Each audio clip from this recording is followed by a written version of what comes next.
The grandfather clock in the main hall struck 9 as Margaret Holloway lifted her silk wedding dress and hurried down the marble staircase, her heart hammering against her corset stays. The reception continued below her, guests swirling in their finest evening wear, the string quartet playing a waltz her grandmother had loved, but something felt wrong. Terribly, inexplicably wrong. Thomas, she called to her husband, who stood near the punch bowl adjusting his gold pocket watch. Have you seen Elizabeth and Catherine? Thomas Whitmore looked up from his conversation with Margaret's uncle, his dark eyes reflecting the candlelight from the crystal chandeliers above. At 28, he possessed the steady confidence of a man who'd built his own shipping fortune, but Margaret caught the slight furrow of concern that crossed his brow. Not for the past hour, darling. Perhaps they've retired upstairs. The younger girls often tire early at these affairs. Margaret shook her head, her elaborate wedding curls catching on the pearl necklace her mother had worn to her own wedding 30 years prior. Elizabeth promised she'd help me change out of this dress before we departed for our honeymoon. And Catherine was so excited about catching the bouquet, she wouldn't simply disappear. The Holloway Manor stretched around them like a Gothic cathedral, its vaulted ceilings disappearing into shadow despite the dozens of gas lamps flickering along the walls. Built in 1823 by Margaret's great-grandfather, Cornelius Holloway, the mansion had housed 4 generations of her family. Tonight, it should have felt like home. Instead, it felt like a mausoleum. Margaret approached her cousin Samuel, who was laughing loudly with several other young men near the massive stone fireplace. Samuel, have you seen my sisters? Elizabeth and Catherine. Samuel wiped wine from his mustache with the back of his hand. They were dancing earlier. Beautiful girls, both of them. Elizabeth mentioned something about showing Catherine the old portraits in the East Wing. A chill crept up Margaret's spine despite the warmth from the fire. The East Wing had been sealed off for years, ever since her grandfather claimed the rooms were structurally unsound. She'd never questioned it as a child, but now the memory felt suddenly sinister. When was this? Oh, perhaps 2 hours ago. Maybe 3. Time flies when you're celebrating, doesn't it? Margaret forced a smile and moved away from the group, her mind racing. She caught sight of Mrs. Pemberton, the elderly housekeeper who had worked for the Holloway family since Margaret was a child. Mrs. Pemberton, Margaret said, approaching the thin woman who stood supervising the serving staff. Have you seen Elizabeth and Catherine this evening? The housekeeper's weathered face grew pale in the lamplight. Miss Margaret, forgive me, Mrs. Whitmore now, I haven't seen the young ladies since the ceremony. But... She hesitated, wringing her hands in her black apron. But what? I heard voices earlier. Coming from below stairs. I thought perhaps some of the guests had wandered where they shouldn't, but when I went to investigate, I found no one. Only. Mrs. Pemberton's voice dropped to barely above a whisper. Only the cellar door was standing open. I'm certain I locked it this morning. Margaret's breath caught in her throat. The cellar. No one went to the cellar, it was filled with nothing but wine racks and old furniture covered in dust sheets. Her father had always kept it locked, claiming the stairs were rotted and dangerous. Thank you, Mrs. Pemberton. Please don't mention this to anyone else just yet.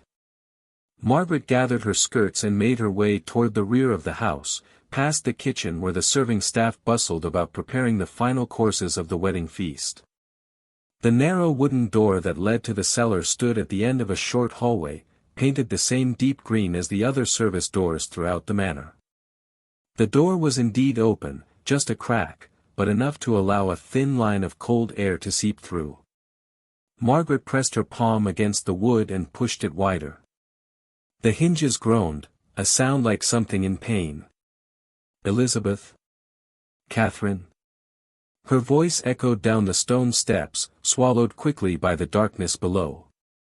No answer came back, but Margaret could swear she heard something, a rustling, like fabric against stone, or perhaps whispers too faint to understand. She lifted one of the small oil lamps from the wall sconce beside the door and began her descent. The stairs were indeed rotted in places, but not dangerously so. They simply hadn't been maintained, they were darkened with age and moisture. The air grew colder with each step, carrying a smell Margaret couldn't identify, something organic and old, like flowers left too long in water. At the bottom of the stairs, the cellar opened into a larger space than Margaret had expected. Wine racks lined the walls, most of them empty now, their bottles long since consumed or moved to the main house's wine room. Dust sheets covered what appeared to be old furniture, chairs and tables that must have been stored here decades ago. But there, on the stone floor near an overturned wooden crate, Margaret saw something that made her heart stop. A white silk glove. Torn along the seam, with what looked like dirt, or was it blood, staining the delicate fabric. Elizabeth's glove. Margaret recognized it immediately, she had helped her sister fasten the pearl buttons just hours earlier. Elizabeth. Margaret called, louder now, her voice cracking with panic. Catherine. Where are you? This time, she heard it clearly, whispers that seemed to come from the walls themselves, speaking words in a language she didn't recognize.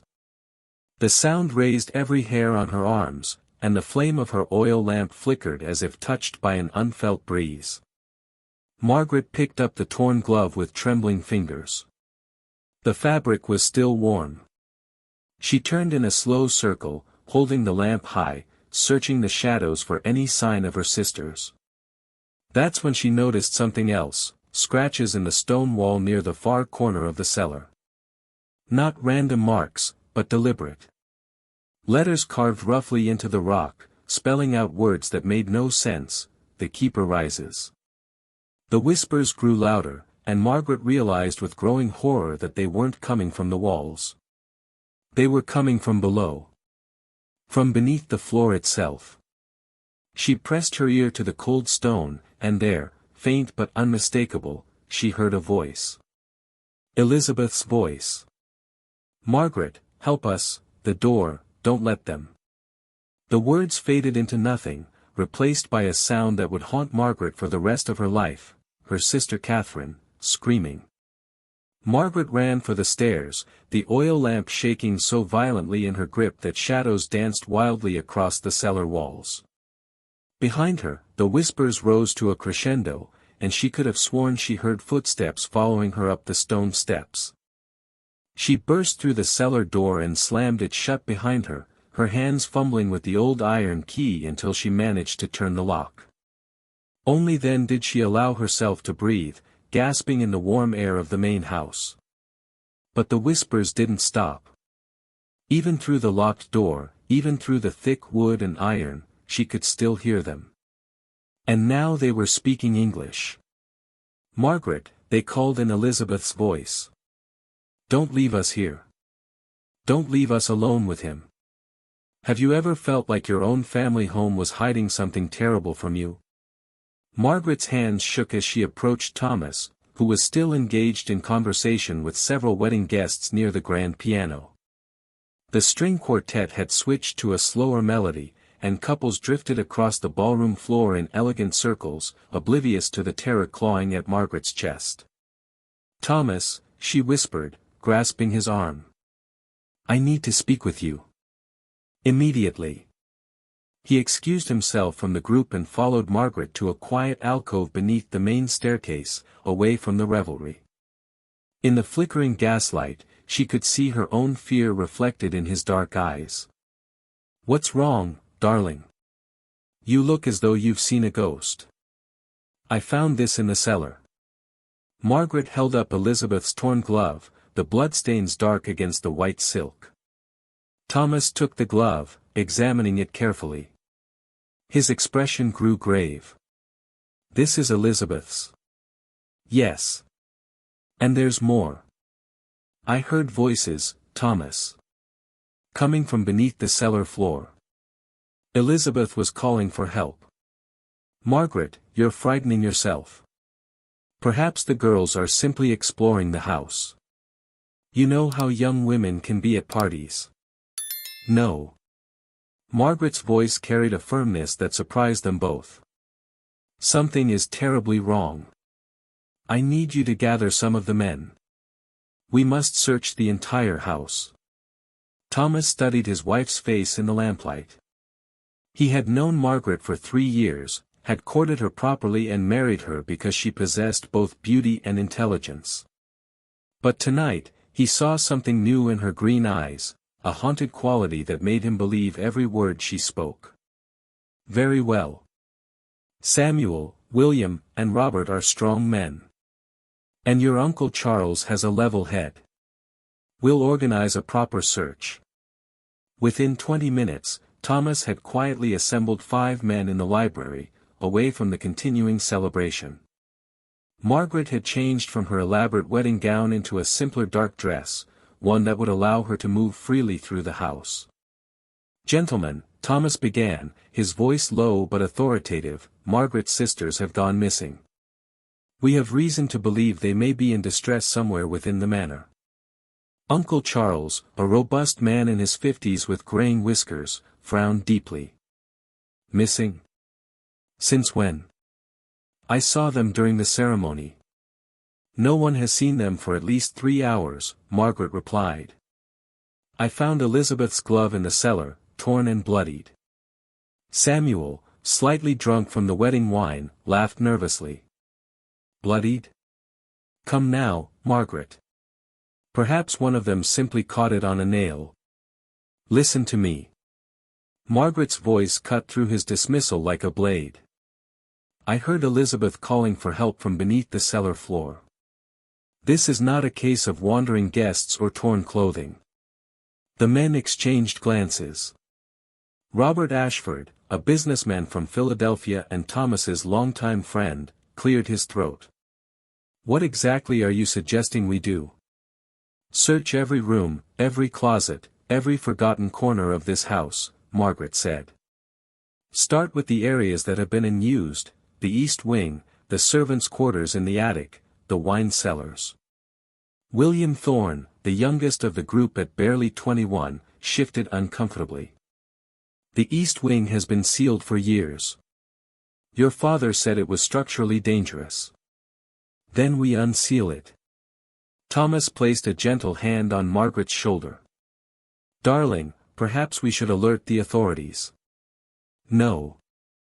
Margaret shook her head firmly. Not yet. If I'm wrong, if this is simply a misunderstanding, I won't have the scandal follow our family. But if I'm right. She paused, her voice dropping to almost a whisper. If I'm right, then whatever has taken my sisters is still in this house. The men armed themselves with oil lamps and began their search. Margaret led them first to the east wing, where dust sheets covered furniture that hadn't been disturbed in over a decade. The air here felt different, thicker, somehow, and tinged with the same organic smell she had noticed in the cellar. They moved methodically through the sealed rooms, calling Elizabeth and Catherine's names. In what had once been a sitting room, Samuel discovered something that made him call the others.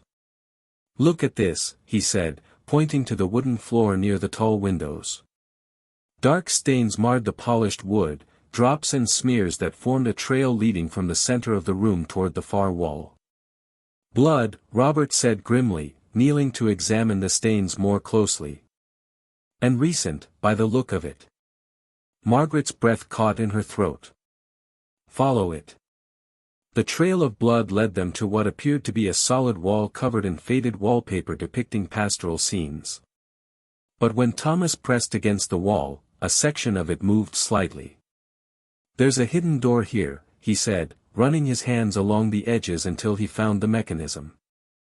The hidden door swung inward on silent hinges, revealing a narrow passage that disappeared into darkness. Cold air flowed out, carrying with it a smell that made all of them step back involuntarily, the stench of decay mixed with something else, something that reminded Margaret of the sulfur smell that sometimes rose from coal fires. Jesus Christ, William whispered, covering his nose with his handkerchief.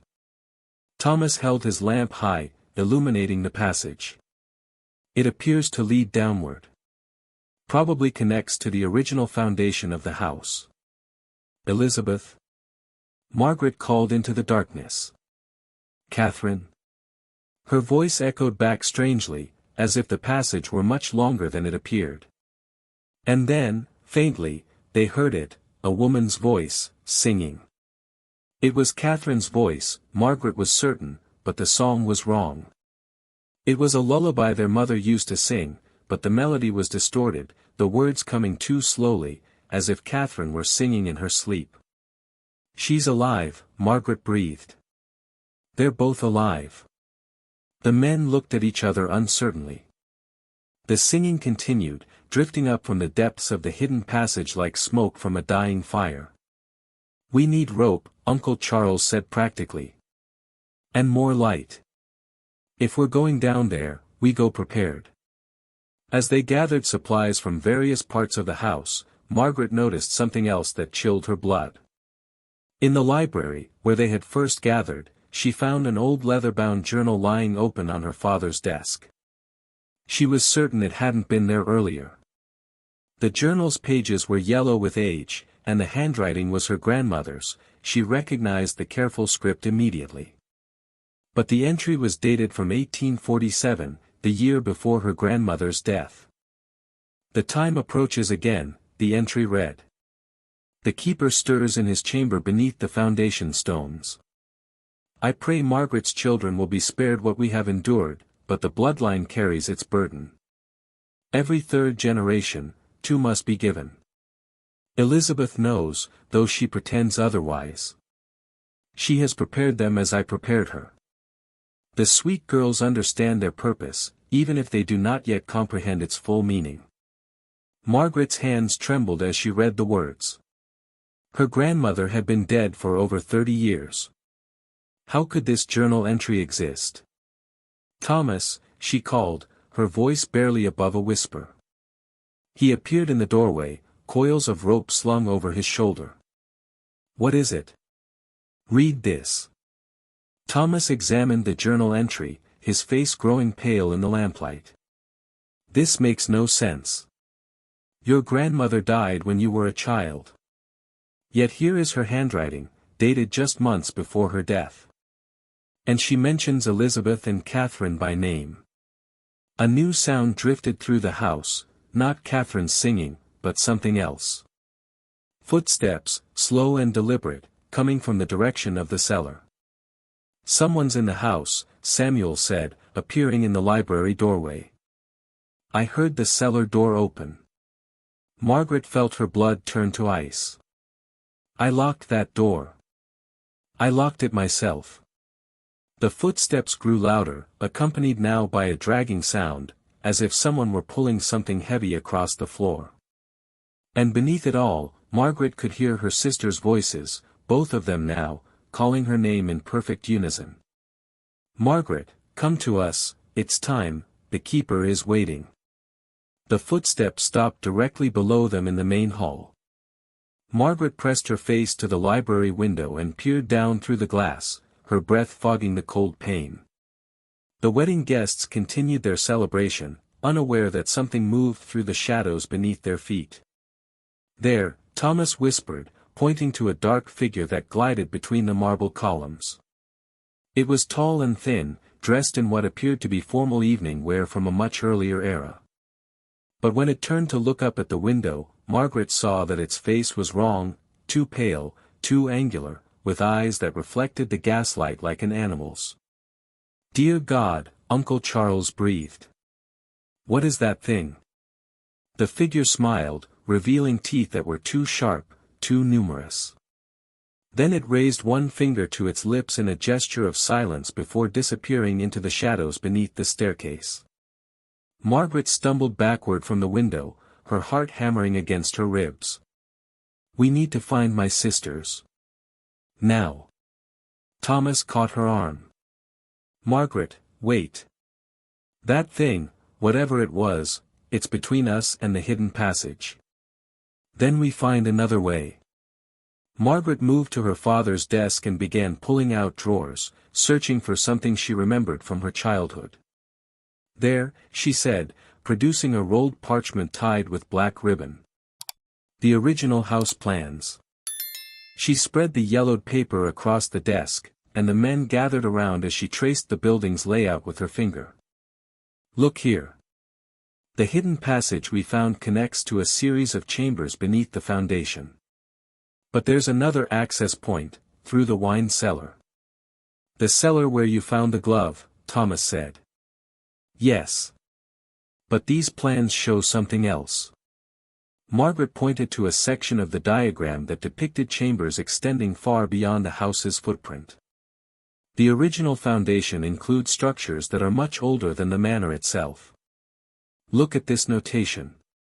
In faded ink, written in her great-grandfather's hand, were the words, "Original Covenant Chamber, do not disturb, the compact must be maintained." William leaned closer to examine the plans. "What does that mean? What compact?" Margaret felt a chill that had nothing to do with the cold air seeping through the windows. "I don't know. But I think my grandmother's journal might hold answers." She returned to the open journal on the desk, turning pages carefully. The entries grew more disturbing as she read. "Listen to this," she said, her voice barely above a whisper. "From 1846, Mother came to me in dreams again last night. She showed me the chamber where Cornelius first made his bargain with the keeper. 2 daughters from every 3rd generation," she said. "The price for prosperity, for protection from the hardships that befell our neighbors. I was spared because I was the eldest, destined to continue the line.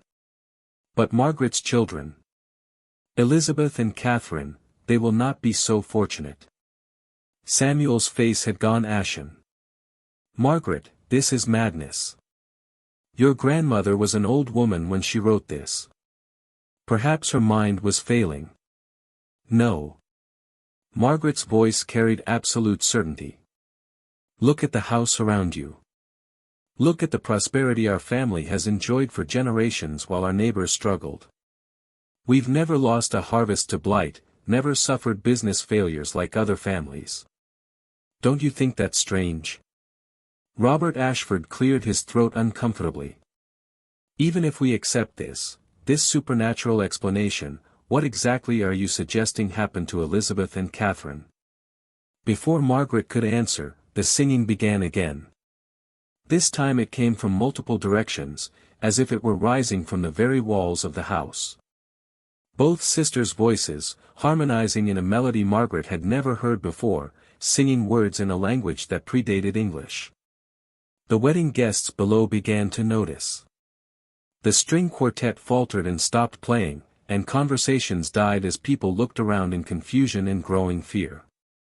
"Thomas," Margaret said urgently, "gather the men and meet me in the wine cellar. Use the servants' stairs to avoid the main hall." "Where are you going?" "To get something from my room. Something that might help us understand what we're facing." Margaret slipped out of the library and up the main staircase, keeping to the shadows. In her childhood bedroom, now prepared as the bridal suite, she went directly to an old cedar chest at the foot of the bed. Inside, wrapped in faded silk, was her great-grandmother's Bible, not the one used for Sunday services, but an older volume bound in dark leather and written in Latin. But it was what she found tucked between the Bible's pages that made her breath catch in her throat, a daguerreotype photograph she had never seen before, showing 2 young women in white dresses standing before what appeared to be an altar made of rough stone. The women's faces were identical to Elizabeth and Catherine's. On the back of the photograph, in her great-grandmother's spidery handwriting, were the words, "Sarah and Rebecca Holloway, 1821. Given to the keeper so that the bloodline might prosper. They go willingly, as must all who serve the compact." Margaret stared at the photograph until her hands shook so violently she nearly dropped it. The dates made no sense. 1821 was 2 years before the manor was even built. But the faces in the photograph were unmistakably her sisters' faces. She tucked the photograph and Bible into a small leather satchel and made her way back down to the wine cellar, where Thomas and the other men waited with grim expressions. "The guests are leaving," Thomas reported. "The singing has them all terrified. Even the servants are fleeing." "Good," Margaret said. "They'll be safer away from here." She showed them the photograph, and the men studied it in stunned silence.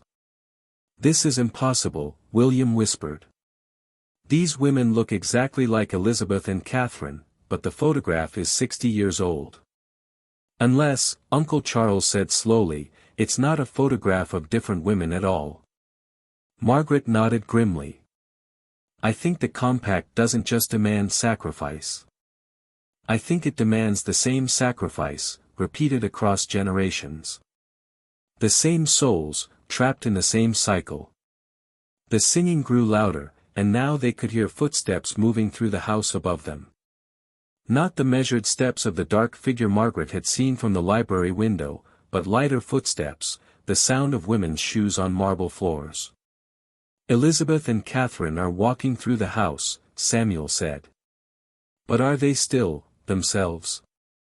Before anyone could answer, Elizabeth's voice called down from the top of the cellar stairs, sweet and perfectly normal. "Margaret? We've been looking everywhere for you. Why are you all hiding down here?" Thomas started toward the stairs, but Margaret caught his arm. "No. That's not Elizabeth. Not anymore." "Of course it's Elizabeth," Catherine's voice added, also perfectly pleasant and familiar. "We've been having the most wonderful time exploring the old parts of the house. Won't you come up and see what we found?" Margaret felt tears streaming down her face as she whispered, "They're gone. Whatever the keeper is, whatever this compact demands, it's already taken them." The voices at the top of the stairs began to change, becoming sweeter, more persuasive, taking on an hypnotic quality that made the men start moving toward the steps despite themselves. "Come up, Margaret," the voices sang in perfect harmony. "Come see how beautiful we are now. Come see what we've become for you, for the family, for the prosperity that flows in our blood." Margaret forced herself to look away, to break the spell of their voices. In the wine cellar's shadows, she could see the outline of an old wooden door she had never noticed before, partially hidden behind empty wine racks. The door that would lead them deeper into the earth, deeper into the truth of what the Holloway family had become. Margaret pulled Thomas and the other men away from the hypnotic voices calling from above, her grip fierce with desperation.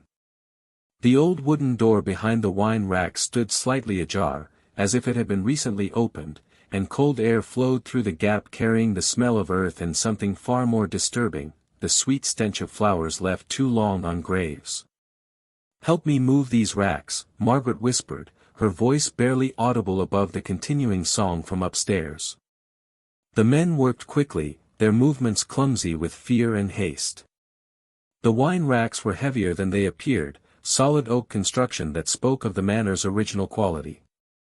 As they shifted the final rack aside, the wooden door creaked fully open, revealing a narrow stone passage that descended into absolute darkness. "Margaret," Thomas said, his voice tight with concern, "we should go back. We should leave the house entirely and return with the authorities." "No." Margaret's voice carried a finality that surprised them all. "By the time we return, it will be too late. If it isn't already." She held her oil lamp high and stepped through the doorway. The stone passage was older than anything else they had encountered, much older than the manor itself. The walls were carved from living rock and covered with symbols that hurt to look at directly, designs that seemed to shift and writhe in the flickering lamplight. The men followed reluctantly, their footsteps echoing strangely in the narrow space. The passage descended steeply, winding downward in a spiral that made Margaret dizzy. She counted her steps, 50, then 100, then more. They were descending far below the manor's foundation, into chambers that had existed long before her family ever set foot on this land. The singing from above had stopped, but now they could hear other sounds, scraping, like stone grinding against stone, and a rhythmic drumming that might have been a heartbeat amplified beyond all natural proportion. After what felt like an eternity of descent, the passage opened into a vast chamber carved from solid rock. Margaret's lamp illuminated only a small portion of the space, but she could sense its enormous size from the way their footsteps echoed. At the center of the chamber stood something that made all of them step backward in horror. It was an altar, but not like any altar found in a Christian church. This was carved from black stone that seemed to absorb light, and its surface was stained with what could only be dried blood. Around the altar's base lay scattered bones, human bones, Margaret realized with sick certainty, some of them still bearing scraps of fabric that might once have been white dresses. But it was what stood behind the altar that truly terrified her. A well. Ancient beyond measure, its stone rim carved with the same symbols that decorated the passage walls. And from its depths came a soft, regular breathing sound, as if something enormous slept just below the surface of whatever lay at the bottom. "Dear God," Uncle Charles whispered, his voice cracking. "What is this place?" Before Margaret could answer, they heard footsteps on the stone stairs behind them. Light footsteps, accompanied by familiar voices humming a tune Margaret recognized from childhood lullabies. Elizabeth and Catherine descended into the chamber, but they were no longer the young women who had danced at Margaret's wedding. Their skin had taken on a translucent quality, and their eyes reflected the lamplight like polished glass. They wore their white evening dresses, but the fabric seemed to move independently of any breeze, flowing around them like water. "Hello, Margaret," Elizabeth said, her voice carrying harmonics that seemed to come from multiple sources. "We've been waiting for you." "Waiting so long," Catherine added, her words overlapping with her sister's in an impossible way. "The keeper has been so patient, but his patience has limits." Margaret felt tears streaming down her face as she looked at her sisters, or the things that had once been her sisters. "Elizabeth, Catherine, what has happened to you?" "We've been given a gift," they replied in unison, their voices now completely synchronized. "The gift of purpose. The gift of serving something greater than ourselves." The breathing sound from the well grew louder, and Margaret saw the black water at its bottom begin to stir. Something was rising from the depths, something vast and ancient that had waited in darkness for longer than human memory could reach. "Every third generation," Elizabeth continued, her face serene despite the horror of her words, "two daughters are chosen to serve. To feed the keeper and maintain the compact that has brought prosperity to our bloodline." "But you're not the first," Catherine added. "Sarah and Rebecca came before us, in 1821. And before them, Mary Ann and in 1792. And before them, others whose names are written in stone beneath the water." Thomas stepped forward, his hand moving protectively toward Margaret. "This is madness. You're not Elizabeth and Catherine anymore. Whatever that thing in the well is, it's possessed you." "Possessed?" Both sisters laughed, a sound like silver bells mixed with breaking glass. "We are more ourselves than we have ever been. We understand our purpose now, our place in the great design." The water in the well began to glow with a phosphorescent light, and Margaret could see shapes moving beneath the surface, not just one enormous presence, but many smaller forms, all of them disturbingly human in outline. "The previous offerings," Elizabeth explained, following Margaret's horrified gaze. "They serve the keeper in the deep places, just as we will serve. Just as you could serve, Margaret, if you chose to join us willingly."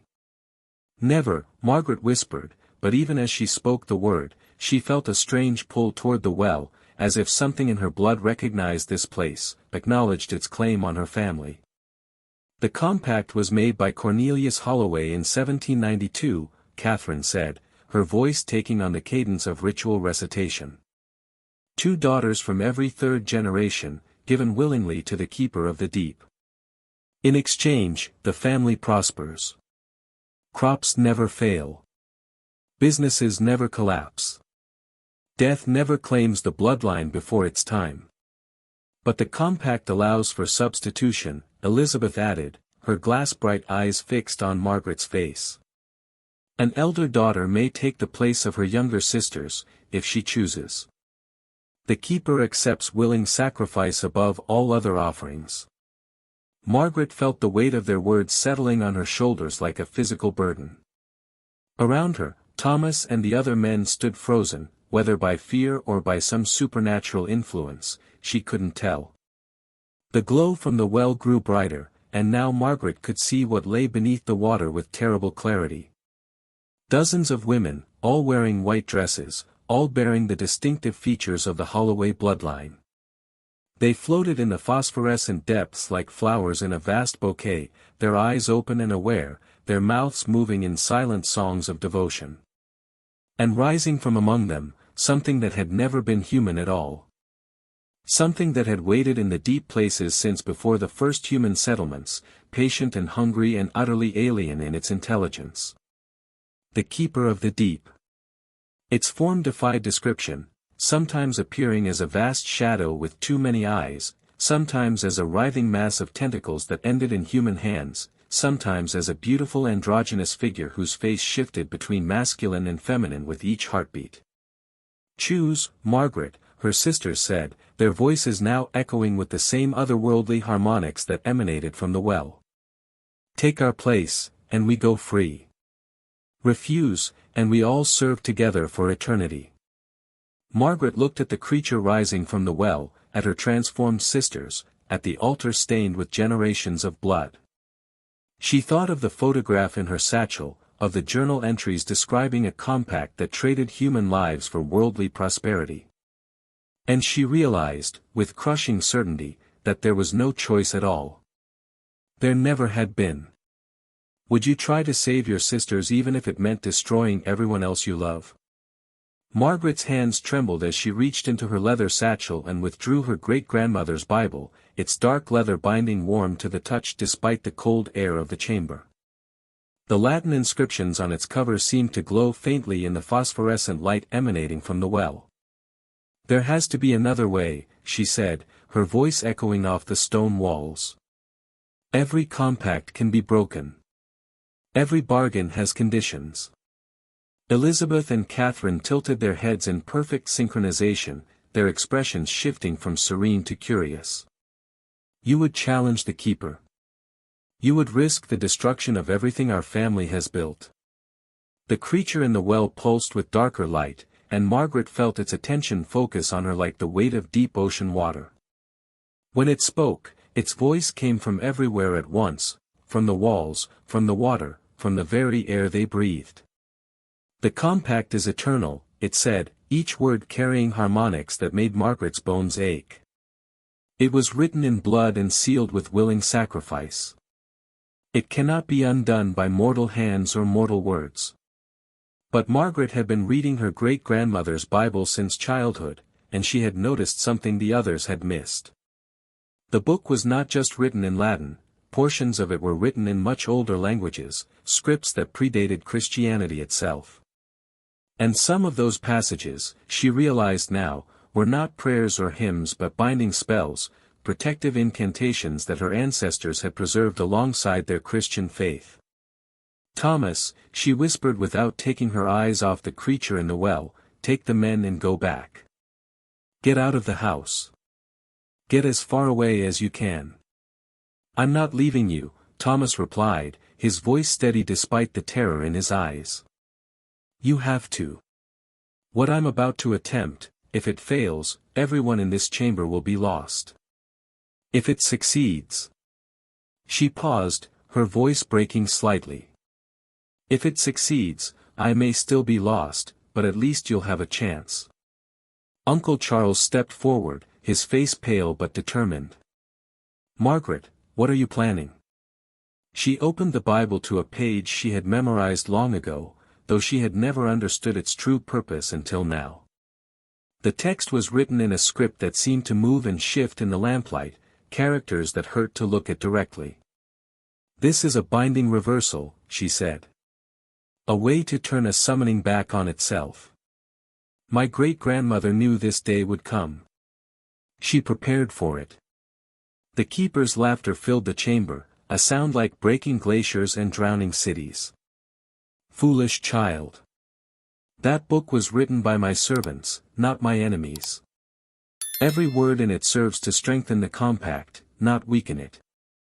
But Margaret had begun to read aloud, her voice gaining strength as she spoke the ancient syllables. The words seemed to take on a life of their own, echoing and re-echoing until the chamber filled with a sound like distant thunder. Elizabeth and Catherine began to scream, not the sweet, harmonious voices they had used before, but sounds of genuine anguish that tore at Margaret's heart. Their translucent skin began to flicker between opacity and transparency, as if they were caught between two states of existence. The water in the well began to boil and churn, and the keeper's form writhed in what might have been pain or rage. But instead of weakening the creature, Margaret's incantation seemed to be drawing more power into the chamber. The symbols carved into the walls began to glow brighter, and she realized with growing horror that Uncle Charles had been wrong. The Bible wasn't a weapon against the keeper, it was a conduit for its power. "Stop!" Thomas shouted, lunging forward to grab the book from her hands. "Margaret, you're making it stronger." But it was too late. The incantation had reached its crescendo, and the binding reversal was completing itself, not by breaking the compact, but by expanding it. The keeper rose fully from the well, its massive form towering over them, no longer confined to the depths but free to walk the earth above. "You have given me the greatest gift," the creature said, its voice now carrying the sound of wind through graveyards. "For centuries I have been bound to this well, able to influence only through servants and dreams. But now, thanks to your ancestors' clever trap, I am free to claim not just 2 daughters from every 3rd generation, but every soul that carries Holloway blood." Margaret watched in horror as Thomas's eyes began to take on the same glassy quality she had seen in her sister's. Around the chamber, the other men swayed on their feet, their faces growing slack as the keeper's influence spread through them like poison through water. "The compact evolves," Elizabeth and Catherine said in unison, their voices now perfectly synchronized with the creature's. "What began with 2 willing sacrifices now encompasses all who share the bloodline. Every cousin, every distant relative, every child born with Holloway blood will serve." Margaret felt the pull herself, a sweet, insidious whisper in her mind promising peace, promising an end to fear and uncertainty. The weight of choice lifted from her shoulders as the keeper's influence crept through her thoughts like fog through a valley. "Yes," she whispered, her own voice beginning to harmonize with the others. "Yes, we serve. We all serve." But even as she spoke the words, some deeper part of her mind rebelled. This was not salvation, it was enslavement. And worse, it was enslavement that would spread beyond her family, beyond this chamber, until every soul the keeper touched became another servant in its growing army. With the last of her free will, Margaret did the only thing she could think of. She threw herself toward the well, not to serve the keeper, but to destroy the source of its power. The ancient stones that formed the well's rim were older than the house, older than the compact itself. They had been placed here by people who understood forces that humanity had long forgotten. And Margaret remembered something from her great-grandmother's journal, a single line that had made no sense until now: "The well draws power from the earth's blood, but it can be turned back upon itself." As she struck the water, Margaret felt the keeper's rage wash over her like a physical blow. The creature's true form revealed itself in that moment, not the shifting, beautiful thing it had appeared to be, but something vast and hungry and utterly alien, a parasite that had been feeding on human suffering for millennia. The water was not water at all, but something thick and warm that tasted of copper and salt. As Margaret sank deeper, she saw the other women trapped in the well's depths, not just Holloway daughters, but women from dozens of families across Pennsylvania, all of them drawn into the keeper's web of influence over the course of centuries. And she understood, finally, what her great-grandmother had really left for her in that Bible. Not a weapon, but a warning. The incantation was designed to reveal the keeper's true nature, to show how far its corruption had spread. The binding reversal wasn't meant to destroy the creature, it was meant to expose it, to make its presence so obvious that it could no longer hide behind prosperity and good fortune. But exposure wasn't enough. As Margaret sank deeper into the well, her lungs filling with the thick, blood-warm liquid, she realized that the only way to truly stop the keeper was to destroy its anchor to this world, the well itself, and everyone trapped within it. Including herself. Margaret's lungs burned as she forced herself deeper into the well's depths, fighting against every instinct that screamed at her to surface and breathe. Around her, the trapped women reached out with pale hands, their mouths moving in silent pleas that might have been warnings or invitations to join them in their eternal service. Above, she could hear the keeper's roar of fury echoing through the chamber, its voice shaking dust from the ancient stones. The creature had realized what she intended, and its rage was magnificent and terrible. But Margaret had found what she was looking for, the source of the well's power. At the very bottom, embedded in the stone foundation, was a single black crystal the size of a human heart. It pulsed with its own inner light, and Margaret could feel the malevolent intelligence that resided within it, older than the keeper itself, older than human civilization. This was the true anchor, the original source of the corruption that had been twisting her family for generations. The keeper was merely its servant, just as her sisters had become servants in turn. Margaret wrapped her fingers around the crystal, and immediately felt its power surge through her body like molten metal in her veins. Visions flooded her mind, images of Cornelius Holloway finding this crystal in a cave system during the harsh winter of 1792, images of his first desperate bargain when his family faced starvation and ruin. She saw the truth of the compact. It had never been about prosperity or protection. It had been about feeding the crystal's insatiable hunger for human souls, using the promise of worldly success to lure generation after generation into willing sacrifice. The crystal showed her what it had done to other families, other bloodlines across the world.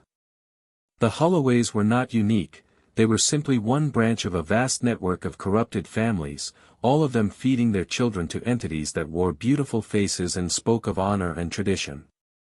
But the crystal had made one crucial mistake.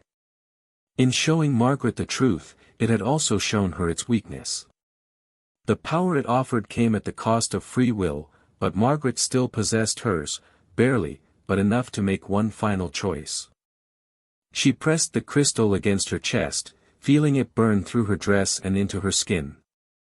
The pain was extraordinary, but she forced herself to speak the words she had learned from the visions, the binding phrase that would turn the crystal's power against itself. "I offer myself willingly," she gasped, the thick liquid filling her mouth as she spoke. "Not as servant, but as destroyer. I claim the right of absolute sacrifice." The crystal pulsed brighter, and Margaret felt her life force being drawn into it, but instead of becoming another trapped soul, she became something else. A virus in the system. A corruption in the corruption. Above her, the keeper's screams reached a pitch that shattered stone. The other women in the well began to sink deeper, their forms dissolving as the power that had maintained their existence started to consume itself. Margaret felt her consciousness expanding, spreading through the network of crystal fragments that connected all the corrupted families across the world. Through her sacrifice, she was carrying a message, a revelation that would wake every trapped soul, every willing servant, every family that had traded their children for false prosperity. The truth was spreading like wildfire through the spiritual realm, and with it came rebellion. In Pennsylvania, in England, in distant countries Margaret had never imagined, other families were suddenly remembering what they had lost, suddenly questioning the bargains their ancestors had made. But even as she felt the satisfaction of this cosmic revenge, Margaret realized the true horror of her situation. The crystal had accepted her sacrifice, but it had not released her. Instead, she had become part of it, bound to witness every family it corrupted, every child it claimed, every soul it devoured. She was no longer Margaret Holloway Whitmore. She was the bride eternal, the willing sacrifice who had become the crystal's most treasured possession. And from her new perspective, she could see that her defiance had accomplished nothing except to make the crystal stronger, more cunning, more careful in its future manipulations. The keeper was dying, yes, but only because the crystal no longer needed such a crude intermediary. It could work directly through its willing servants now, through the families who would continue to offer their children in exchange for success and prosperity, never realizing that they were feeding an entity that had consumed civilizations before humanity had even learned to make fire. Through the crystal's power, Margaret watched as Thomas and the other men in the chamber began to change, their human features melting away to reveal the beautiful, terrible forms they would wear as they spread the crystal's influence to new families, new bloodlines, new generations of willing sacrifices. Elizabeth and Catherine approached the well's edge, their faces serene once more. They were no longer trapped, they were free to leave the chamber, free to marry and have children of their own, free to ensure that the cycle continued with their own daughters when the time came. "Thank you, sister," they said in unison, their voices carrying harmonics that spoke of joy and gratitude and absolute loyalty to the force that now owned their souls. "Your sacrifice has freed us all to serve more perfectly." Margaret tried to scream, but she no longer had a voice. She tried to warn them, but she no longer had a mouth. She was awareness without form, consciousness without flesh, trapped forever in the crystalline heart of an entity that fed on love and sacrifice and the desperate desire of parents to protect their children. The last thing she saw before her individual consciousness dissolved entirely into the crystal's vast network was Thomas's face, beautiful and terrible in its new inhuman perfection, as he began to sing a lullaby she remembered from her own childhood, a song about three sisters who danced at the bottom of a well, waiting for their loved ones to join them in the depths. The first light of dawn crept through the tall windows of Holloway Manor, illuminating ballroom floors that bore no trace of the previous night's wedding celebration.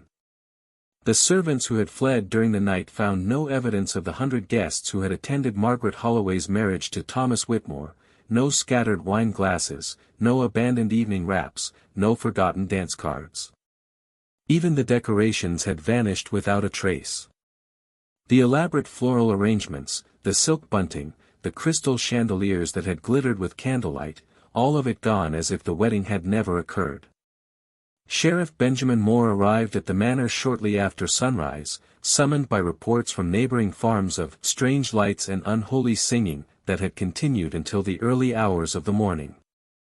He found the great house standing silent and apparently empty, its windows dark despite the morning sun. "Hello," the sheriff called as he entered through the unlocked front door. "Is anyone here?" "This is Sheriff Moore." His voice echoed through the empty rooms, but no answer came.